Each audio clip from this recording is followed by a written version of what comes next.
Welcome in, Chicago fans. You have found your way back in to Chi-Town Weekly here on IE Sports Radio, your direct feed for all that is sports.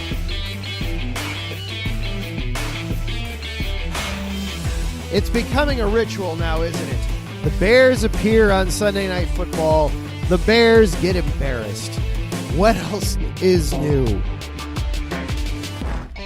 Well, in this case, we got a weird quarterback situation that we got to talk about. We also got to talk about why can't this team win more than one game at a time?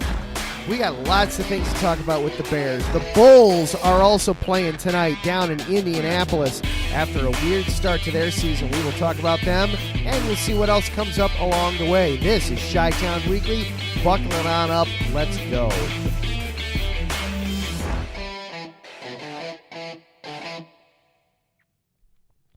And hello and good evening, everyone. I am your host, Adam Karnick. Welcome in to another episode, the 156th episode of Chi-Town Weekly here on IE Sports Radio. Glad that you are here with us.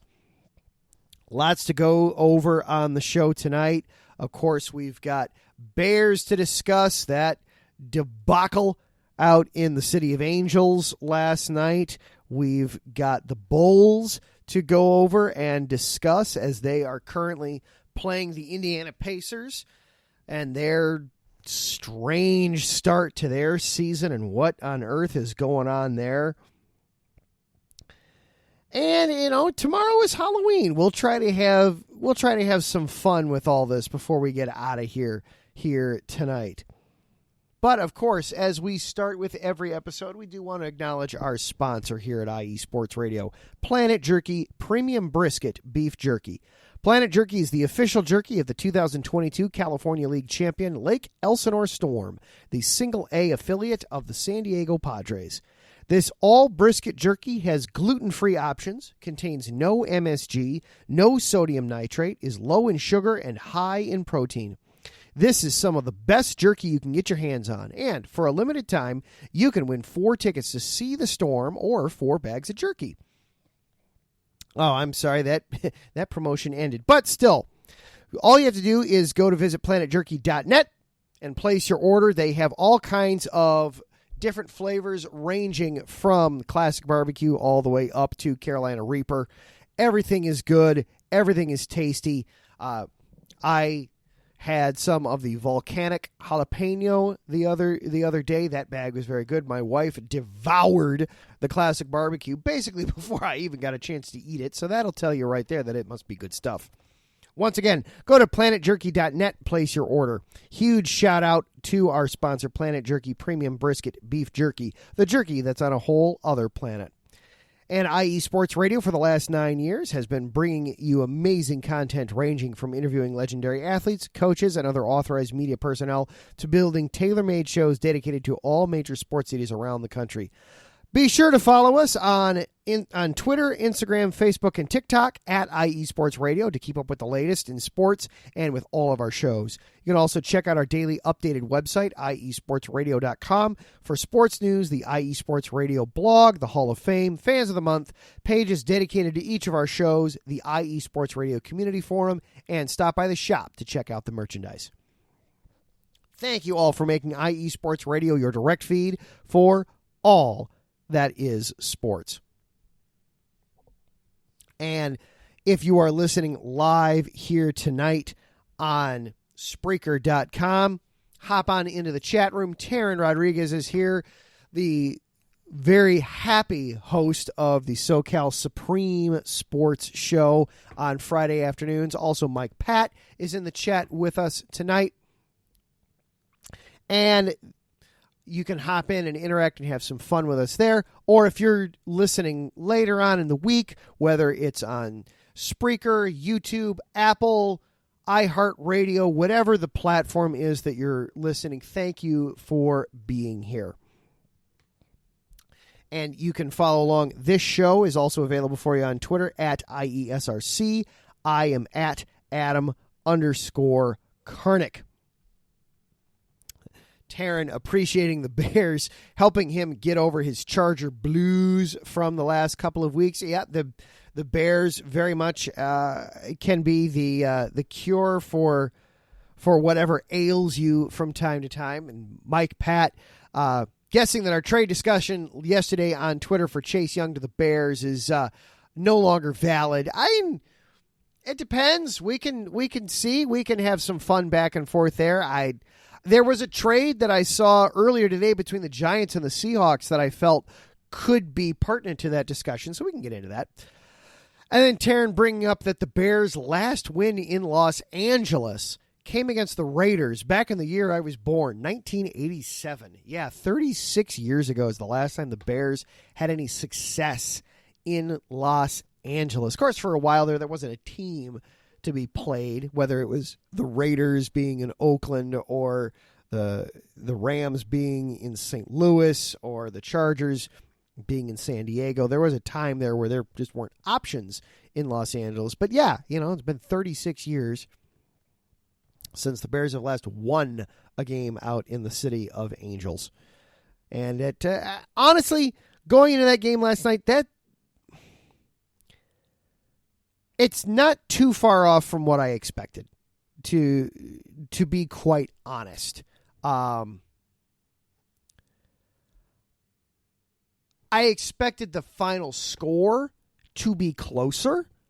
If for no other reason than the Chargers have not been known for running away from teams at all this season.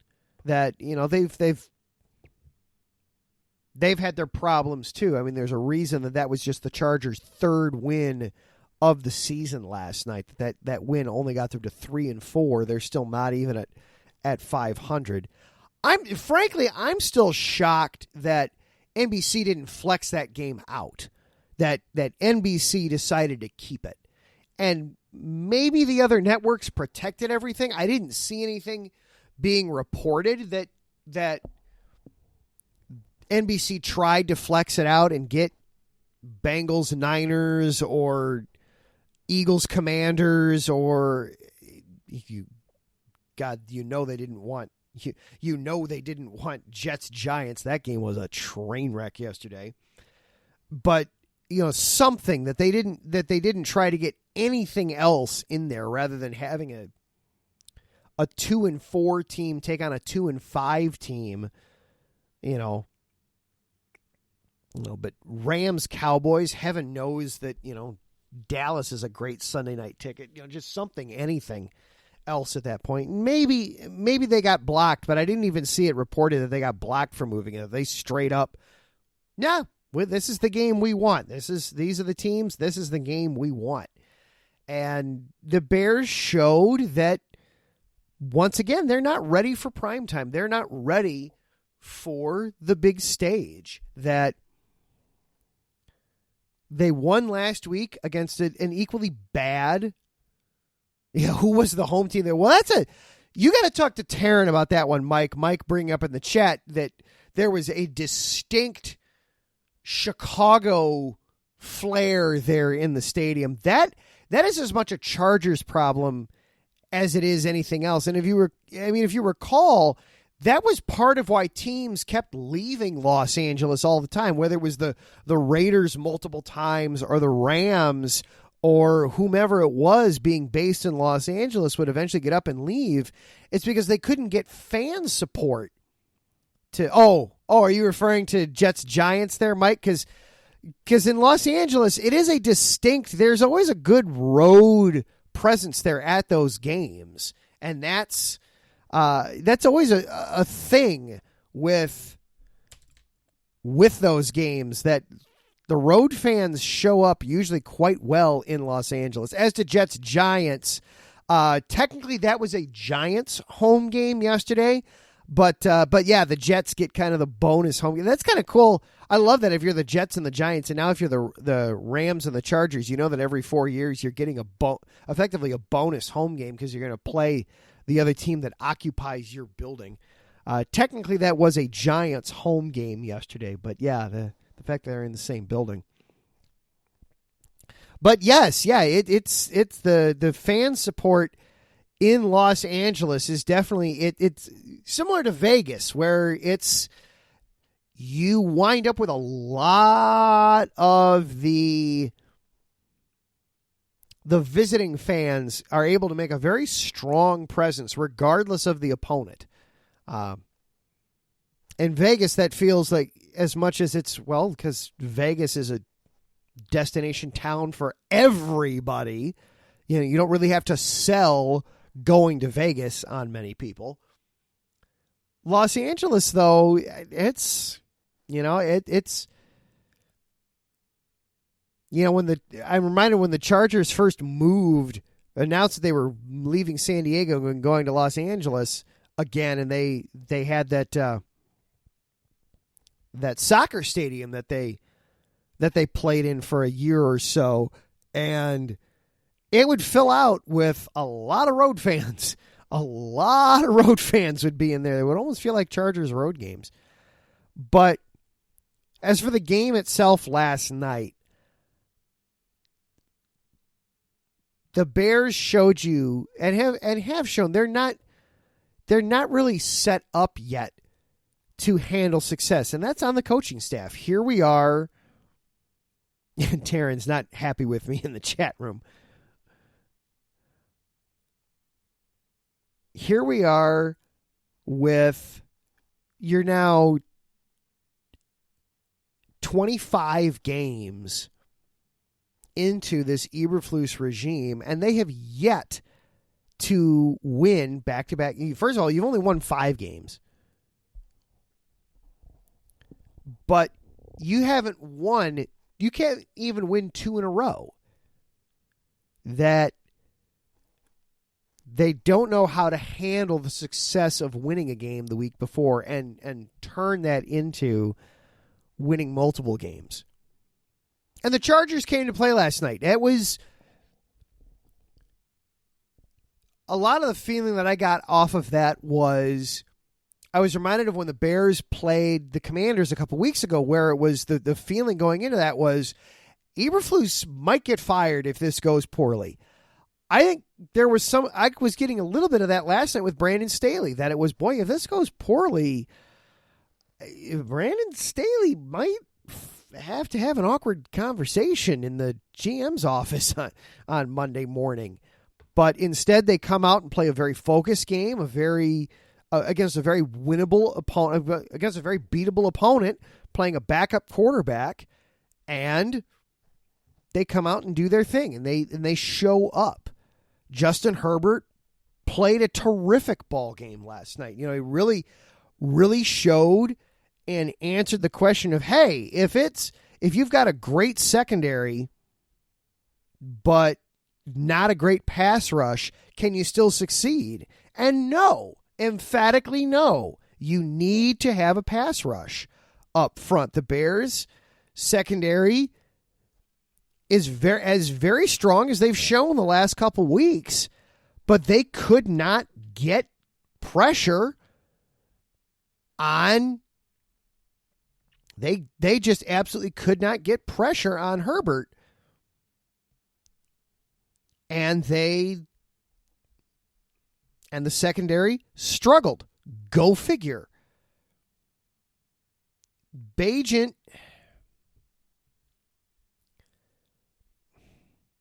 looked like a backup quarterback. I will still.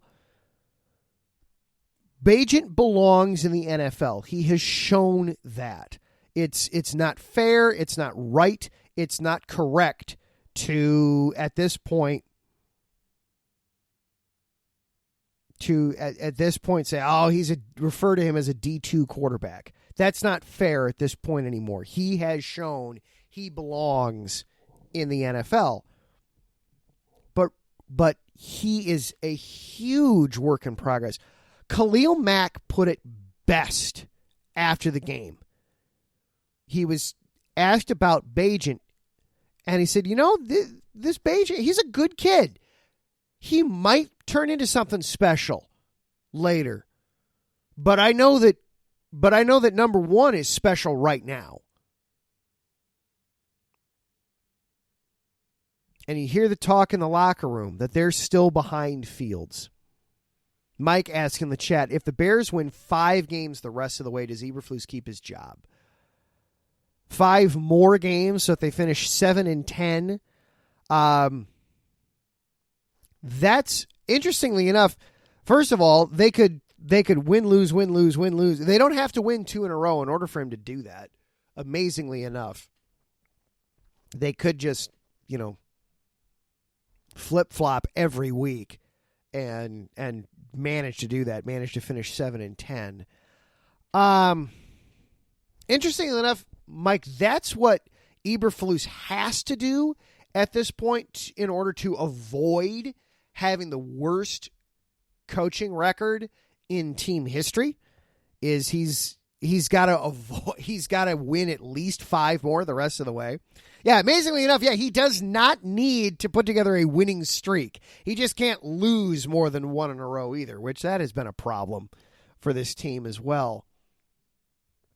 They just can't lose any more than 1 in a row, but he doesn't have to win more than 1 in a row, and he can still achieve that. If the Bears finish 7-10 overall, that would mean, you think about what that would mean. That would mean from week, what was that week 2 weeks ago? This was 8. So from week 5 on, you flip-flopped every week between win, lose, win, lose, win, lose, win, lose from week 5 on. I could see him hanging on to his job, but that's the bare minimum that he would need to do in order to hang on to his job at this point is finish 7-10.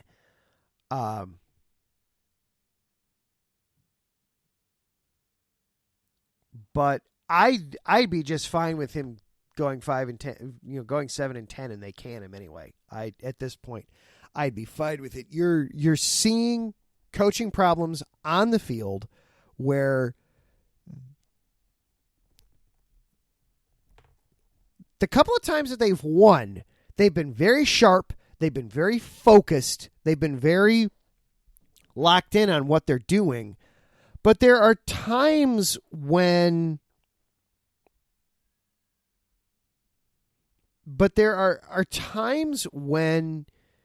they do that and they turn around and they don't know how to take the next step after that.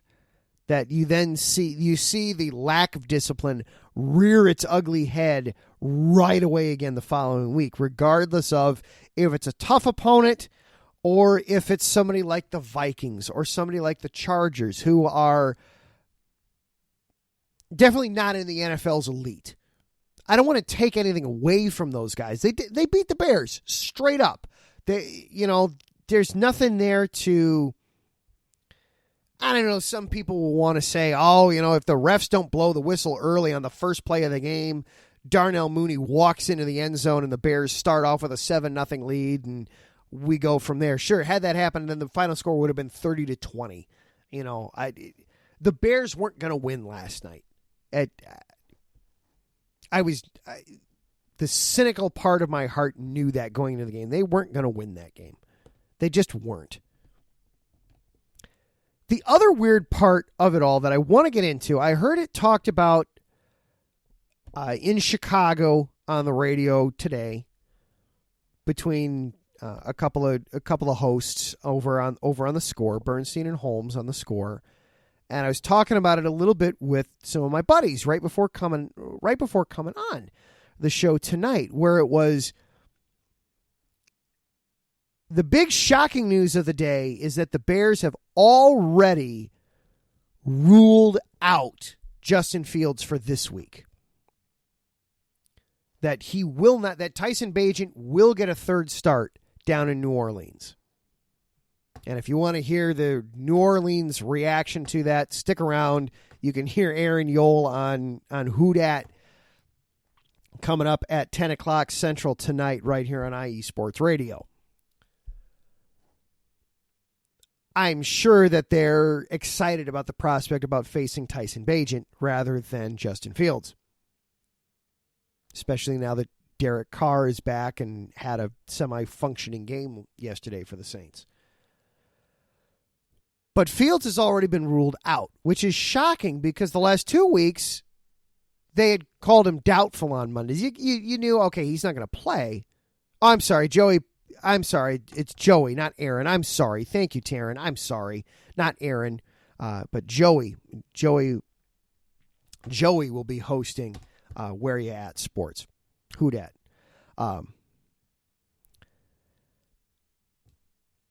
But now they've already ruled him out. Whereas I had the feeling after last night that it was after every single subsequent quarter that it was, oh, look, Justin Fields' thumb is getting a heck of a lot better. Oh, look at that. I bet his thumb feels great now. Oh, I bet the grip on his hand just got so much better, especially after that interception. Oh, look at that, And instead, we're told, oh, no. Don't get your hopes up. Justin Fields is declaratively out, even though we're 6 days away from the game. He's not going to play. He's not making the progress, which makes it even feel like maybe he's going backwards, which is not good. But then that kind of brings into focus, too, the broadcast last night was very pro Tyson Bagent. And okay, some of that is you've got a new toy, and you've got such a unique story with Tyson Bagent. He comes from a Division II school. His dad's a world champion arm wrestler. He's got the NCAA record for touchdowns in a career. He won his first start. He's the first Bears rookie to do that in 20 years. Awesome story. A cool story. But you really got the feeling during the broadcast that this wasn't the backup quarterback starting a game, that it was you're instead witnessing a changing of the guard happening, that you're going from Drew Bledsoe to Tom Brady, that you're going from, I don't even remember who it was that got hurt, that Tony Romo then came in. But it very much had that kind of a feel, to the point where Collinsworth even brought up in the broadcast that, Justin Fields should be taking notes on how Tyson Bagent plays and should be picking some of this up. And it was kind of, wait, what? And the argument that was being made on the radio earlier today in Chicago was that felt deliberate. That felt like in the NBC meetings with the Bears coaching staff ahead of the game, as they're gathering their data and they're getting ready to tell the 3+ hour story that is a football game on Sunday night, the information they were getting from Eberflus and Getsy is, this is the guy we'd rather be playing, truth be told. This is the guy that we can mold him. We can work with him, that he will accept our coaching of what we're trying to do. And remember, it was just a few weeks ago that Justin Fields called out the coaching staff as being a problem. That Justin, in a press conference, said, yeah, the coaching is the problem. I'm getting inundated with all this crap and I can't keep it straight in my head and it's just not working. And then he immediately turned around and, wait, you guys took that all out of context. Hold on, you bad media people, how dare you play me in full context and actually listen to what I had to say and hear my cry for help. How dare you? Coach told me that was a bad thing, that was a no-no, and it's all your fault. I didn't say the coaches were bad. Yeah, right. That's exactly what he said. And so now, is there something going on where it's Flus and Getsy, yeah, we'd rather be playing Bagent because he doesn't have all the athletic ability. He doesn't have all the gifts in the world. Romo, Taryn, thank you for correcting me on that. I had a feeling as soon as I said Drew Bledsoe that he was the guy that Romo replaced. Bledsoe was a Patriot for forever.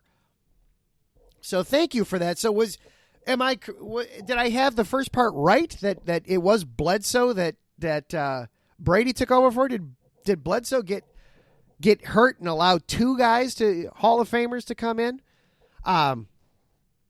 As I'm spitballing off the top of my head here, but it had a feel like it has a feel now, and especially that it's Monday and they've already ruled him out after an injury 3 weeks ago that, this time 3 weeks ago that they didn't even want to say he couldn't play against the Raiders. Now he's going to miss his third straight game. It's a weird feeling. It's a weird dynamic. I'm probably reading too much into it. I'm probably overanalyzing. I'm probably putting on my tinfoil hat here, and I will happily and readily admit that it could just be as simple as this is a hard injury to peg, and there's not really anything he can take for it. It's just, can he grip a football? No, he can't grip a football. Then okay, all right, he's out. It could be just that simple. But you're also getting the signs and the feelings, and this is also very reminiscent to the end of the Nagy era, where it's the coaching staff is wanting to make a move that they know isn't going to be popular and probably isn't ultimately going to be right, but it's going to allow them to play a guy that they want to play. So it's just weird vibes coming off of this one. Speaking of weird vibes, the Bulls are playing tonight. After 3 of the stranger NBA games you'll come across, especially the one they won. That was a weird one. We will check in on the Bulls down in Indianapolis on the other side of this break. You are listening to Chi-Town Weekly here on IE Sports Radio, your direct feed for all that is sports. We'll be right back after this.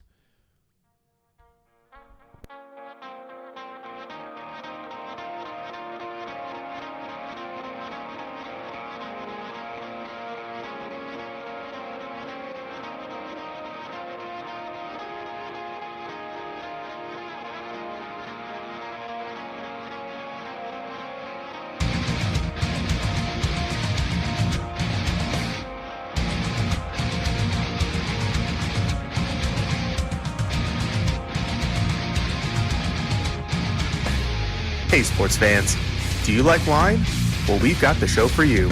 This is Let's Wine About Sports, a show where we talk about wine and sports simultaneously. From the classic Cabernet Sauvignon all the way down to the grapes that you've never even heard of before. Oh yeah, we cover it all. And we'll talk about a little bit of sports as well.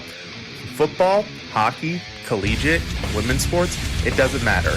We're going to talk about it all, and we're going to whine about it all. So join me Monday at 8 p.m. on IU Sports Radio, your direct feed for all that is sports.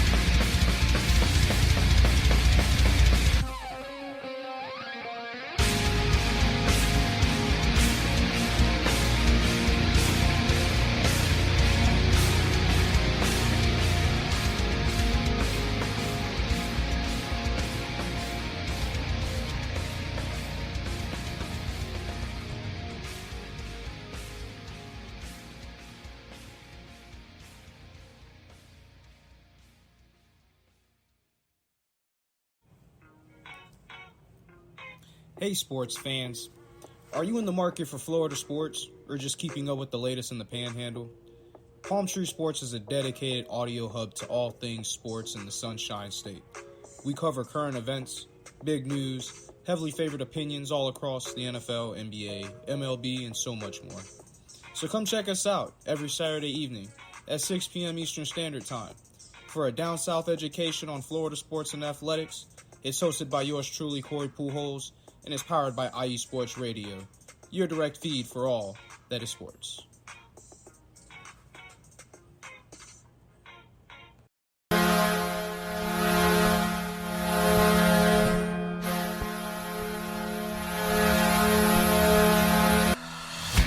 Hockey fans, I'm Adam Kernick. And I'm Zach Puplis. Together, we are the newest version of Hockey Talk on IE Sports Radio, The Neutral Zone. Zone. We love hockey, but we also know it's not everyone's first sport. So we want to make this show as much for new fans as for the diehards. Whether you can name all the Swedes on the 08 Red Wings Stanley Cup team, or if you can't tell if Varlamov is a goalie or the latest trendy vodka, we're here to help. With facts, figures, and outrageous fans, we bring you all the hard-hitting hockey news you can handle, while still keeping it fun and on the rails. Well, mostly. So tune in every week as we go around the hockey world, from college to Canada, the minors and the majors, and everywhere in between. So bring your cellies, And your one-timers, you wicked wristas. and be sure to protect your five-hole. Catch the Neutral Zone every week on IE Sports Radio, your direct feed for all that is sports. We promise not to pick on the Arizona Coyotes every episode.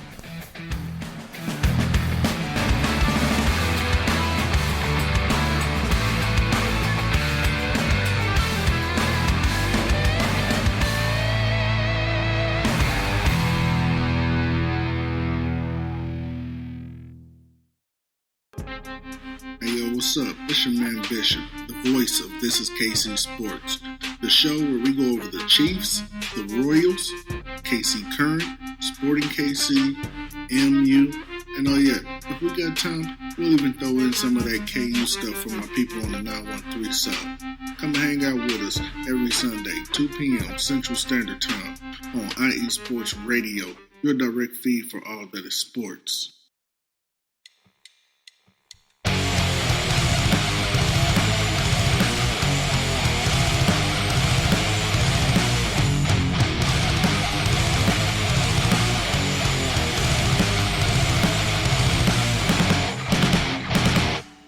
Do you love college football? And do you want to hear a college football show dedicated to all that is college football, including junior college and the CCCAA and the NJCAA, the NAIA, and the NCAA, including Division III, Division II, Division I AA in the FCS, and Division I Single A in the FBS? Well then look no further.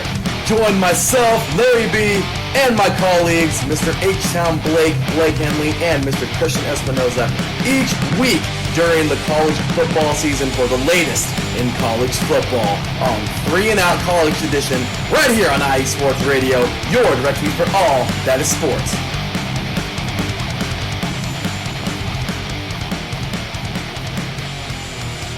And welcome back into Chi-Town Weekly here on IE Sports Radio, direct feed for all that is sports. All right, so the weekly rumbling and grumbling about the Bears segment is done. We will see how things progress in that area next week with, spoiler alert, with Tyson Bagent staying in. I don't have my hopes up too far. But let's check in on another struggling, strange franchise in town, the Chicago Bulls. The Bulls started off their season last week. They had 3 games. They went 1-2 overall. It probably should have been 0-3 overall on the start of the young season. They lost the opener at home in embarrassing fashion, 124-104 against the Thunder, in which they just absolutely could not buy a bucket. And somebody, please guard SGA, Shai Gilgeous-Alexander of the Thunder. Somebody just guard him and stop him from shooting, please.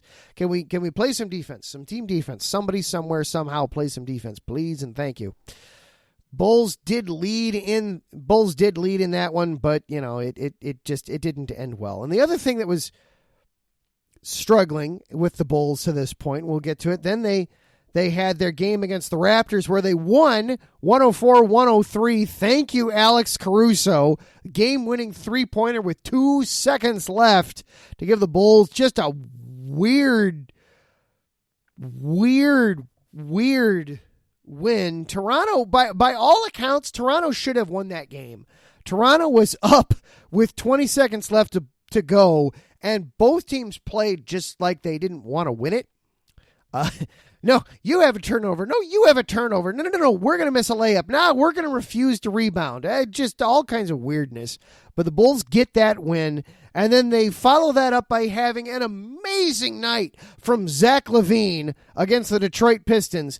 Zach just goes off, scoring 51 points.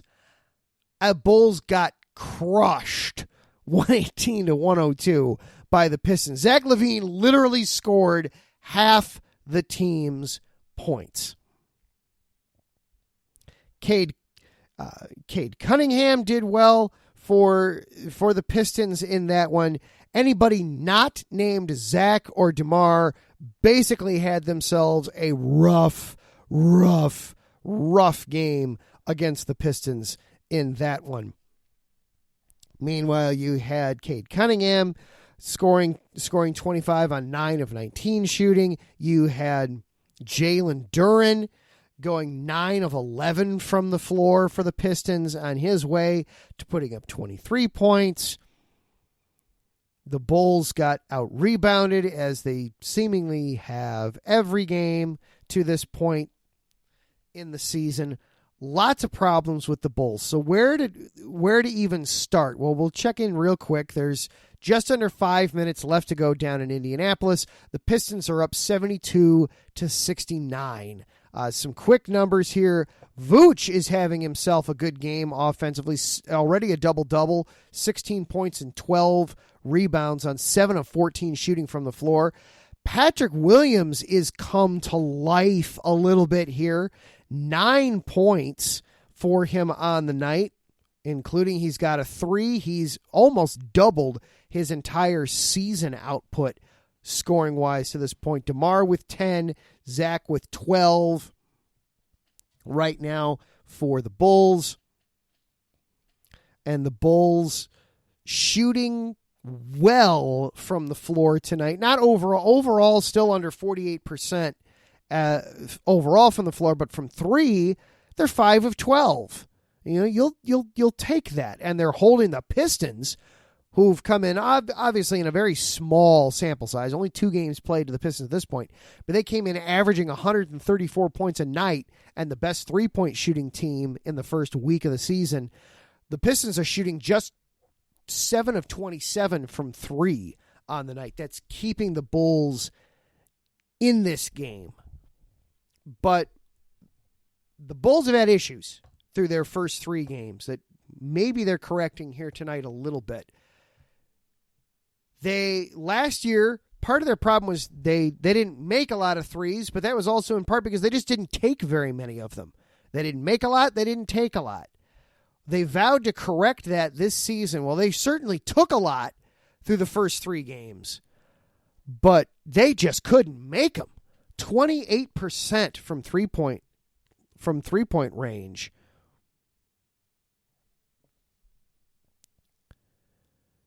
That's rough to get started on the year. That's a steep climb up from the hill. They've also just had all kinds of problems rebounding, which is wild to consider. You know, Vucevic is a rebounding machine. But overall, they just couldn't. They got out-rebounded 43-42 against Oklahoma City. Against the Raptors, they got out-rebounded. It was close as 53-52. Then you had that Pistons game where just seemingly every shot Detroit was coming down with the ball. They got out-rebounded 53-32 in that one. They gave Detroit 15 offensive rebounds in that game. 15 second opportunities to try to put the basket in. And that resulted in 58 paint points for the Pistons on the night. You've got Vucevic screaming at the head coach. You've got the team calling a meeting, a players-only meeting after just the first game. I know Coach Billy Donovan kind of, oh, no, this is good. This is a good thing. You know, I walked in the locker room to start talking to him, and they basically said, Coach, can you give us a few more minutes? We're not quite ready for you yet. And all right, okay. So it's not quite a full-on, hey, guys, we're going to, let's get together and let's, sit down in a boardroom and talk about this. Not quite that, but it's still alarming that it's happening after the first game already. Patrick Williams, I'm glad to see having a good night right now because he has struggled the first few games of the season. Like I said, with his 9 points tonight, he's already very nearly equaled his entire season's output of points. He had 11 through the first 2 games. He's got 9 right now, so he's closing in on that at least. But it's been concerning for the Bulls to get off to this start. They're down right now in Indianapolis. We'll see if they've got enough to stay in this. The Pistons are heating up a little bit as we get going here. It's in the latter stages of this third quarter, but it's been an alarming start for the season, to the season for the Chicago Bulls. It's not good. Obviously, there's plenty of time left. They can turn this around. You can have some of your new guys help you out a little bit here and kind of help right the ship a little bit for you. Torrey Craig,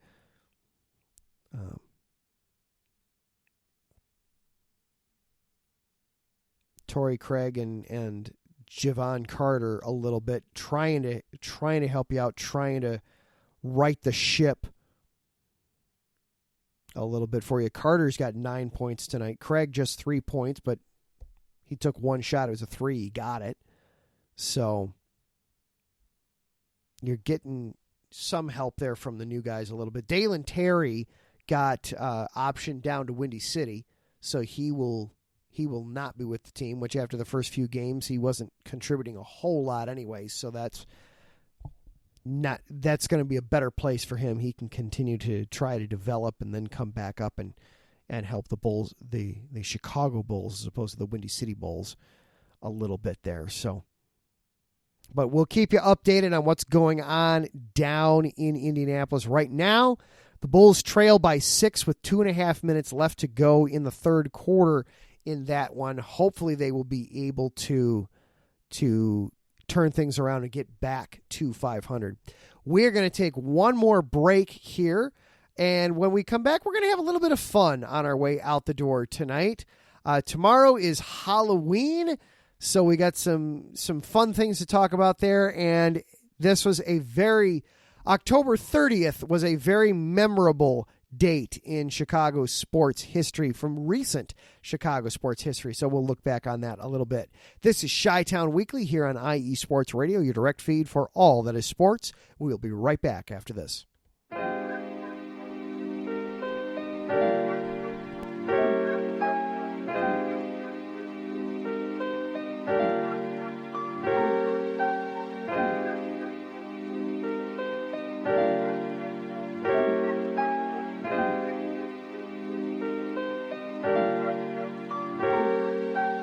Hello, ladies and gentlemen. My name is Davidson. It's your boy, Dentarius Locke.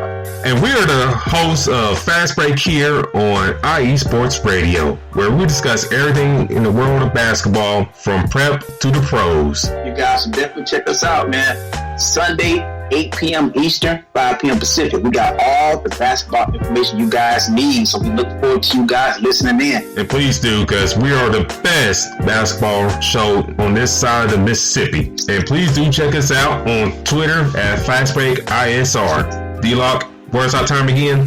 8 p.m. Eastern, 5 p.m. Pacific. That gives you guys spending time on a Sunday. Tune in.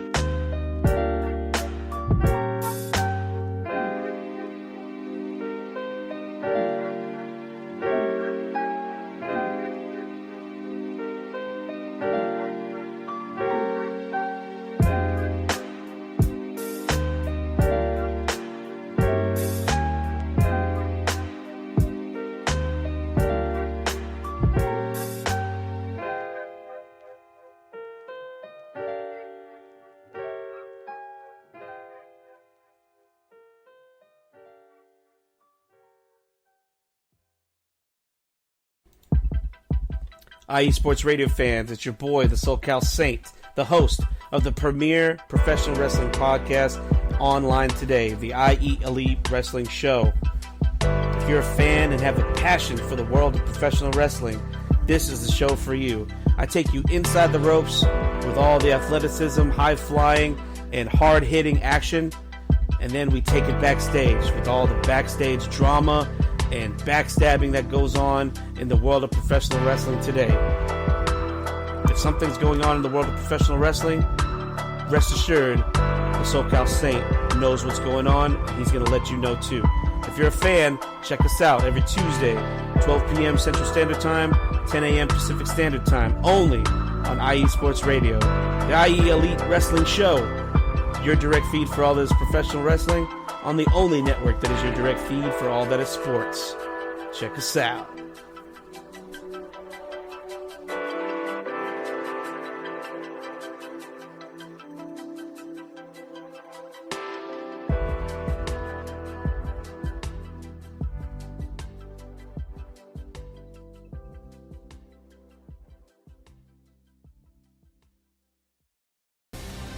Prime time is the right time to catch the top teams, the biggest superstars, and the best games in the NFL on USRN.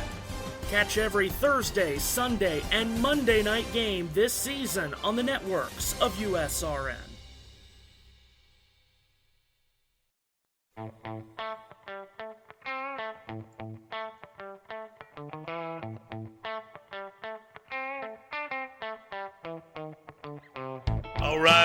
All right. Welcome to AZ Sports Daily.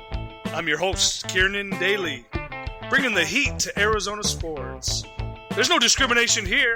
We're going to talk about every sports team, professional and college. The show is all about you, the listener. I'm here to entertain you. Are you not entertained? Is this not why you are here? It's going to be fun, high energy. You may not agree with what I say. That's okay. Let me hear you. Let's talk about it. Join me every Wednesday, 8 p.m. Pacific Standard Time, right here on AZ Sports Daily. That's AZ Sports, Daily, and at IE Sports Radio, your direct feed for all that is sports.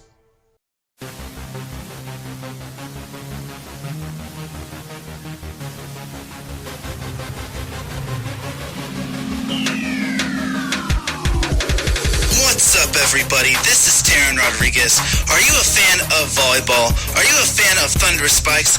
Then I have the show for you. Set Point, where I cover NCAA men's and women's volleyball, high school boys and girls volleyball, beach volleyball, and even professional volleyball.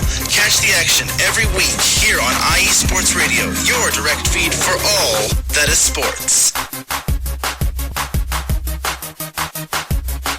And welcome back in here to Chi-Town Weekly on IE Sports Radio. Adam Karnick with you here for just a few more minutes before we turn things over to Taryn Rodriguez and Set Point to get us caught up in all the world of professional volleyball going on there. So, of course, tomorrow is Halloween, October 31st. Have fun, everybody that goes out to be with the kids, or if you're a kid at heart and you're going out for candy for yourself, whatever it may be, Have fun doing it. Be safe, be good, enjoy yourself, dress up in your costumes, all those good things. We get to have some sports on Halloween. It's not like Christmas or New Year's where there's necessarily themed games specifically or anything like that. But, of course, it happens to fall in the NFL and NBA seasons as well as the NHL. And anymore lately, you get into the late stages of the MLB postseason, the World Series. We've got Game 3 going on tonight, and Game 4 will be tomorrow on Halloween with the World Series. But I thought it'd be kind of some fun to look back on how the local teams have done on Halloween a little bit. It's been a lot of scary, not necessarily great. The Bulls on Halloween historically have struggled a lot. They first won on Halloween back in 1969. They won in Baltimore, 118-109. I am not that good of an NBA historian. Mike, Pat, what NBA team would have been in Baltimore? Can you help me out on that one? Save me from Googling a little bit here. The Bulls then, they won in 1972 next on Halloween and went all the way then until 2003 before winning on Halloween again. So some rough stretches there trying to win on Halloween night. The Bears, of course, Halloween, 1994. We remember that Monday night game, Bears-Packers. That was the arrival of Brett Favre. The less we have to talk about that, the better. Oh, they were the Okay, so it was a precursor. The NBA team was the Baltimore Bullets. They would have been a precursor, I'm sure, to the Washington Bullets, who are now the Washington Wizards. So, same team, new name. Okay. Second verse, same as the first. Okay. Thank you for that, Taryn. I was not aware that franchise ever actually existed in Baltimore before being in D.C. The Bears have also had some scary performances, of course, where they, anytime they dressed up in their all blues, of course, were also just, oh God, just turn the television off now. This isn't going to end well. Turn off the all blues uniforms there. But it's not been all bad on Halloween. It was on this date, amazingly enough, 7 years ago already now, that the Cubs won their first World Series game at Wrigley Field since 1945 on this night 7 years ago, beating the then Cleveland Indians 3-2. Aroldis Chapman got the final outs, got the save there. Chris Bryant with a home run to help save the season and turn that series around as the Cubs then went back to Cleveland for games 6 and 7. But the Cubs, 7 years ago tonight, October 30th, got to enjoy some good things. So it hasn't all been bad on October 30th or October 31st for the local guys. Just a lot of it has felt ugly and awful. One real quick note before we get out of here. The Bulls have made it close. It is 83-82 as 86-82 as my screen updated. And the Pacers still leading as we're in the fourth. But it's closer. The Bulls hanging in there. So we'll see how they finish up tonight. That is going to do it for our show here this week. Some big thank yous, of course, to our sponsor, Planet Jerky Premium Brisket Beef Jerky. Check them out, planetjerky.net. The packaging is amazing. It comes with its own flosser, too, so in case you get anything stuck in your teeth. And any of the flavors. If you like hot stuff, they got hot stuff for you. If you like, I like some heat, but I want flavor too, they got that. Or if you know what, I just Savory is good for me. I don't need to burn my mouth off. Thank you very much. They got that for you as well. Check them out, planetjerky.net. Tell them that ID Sports Radio sent you. Thank you to Larry B. and all the hard work you do behind the scenes, sir. You also jumped into the chat room. Why did you in there? Thank you to everybody that hopped into the chat. Larry B., Taryn Rodriguez, Mike Pat. Thank you for hanging out with us here on the program here tonight, keeping us company in the chat room. And fact-checking me and correcting me when I make my my faux pause into a microphone. You know, it's only on the internet. I'm sure it's fun. Coming up next, Taryn Rodriguez and Set Point, getting you caught up in everything that has happened in the world of collegiate and professional volleyball in the last week. And then at 10 o'clock Central Time here tonight, be sure to come back to Spreaker.com and listen to Joey Pagert and Where Ya At, Who Dat Sports, covering all things New Orleans. It'll give you a wonderful preview of everything happening, especially as they get ready to take on the Bears this coming Sunday. Until then, I am Adam Karnick for IE Sports Radio. Everybody have a fantastic week. Be safe. Have fun. Trick-or-treating tomorrow night. We'll see you next time. Bear down.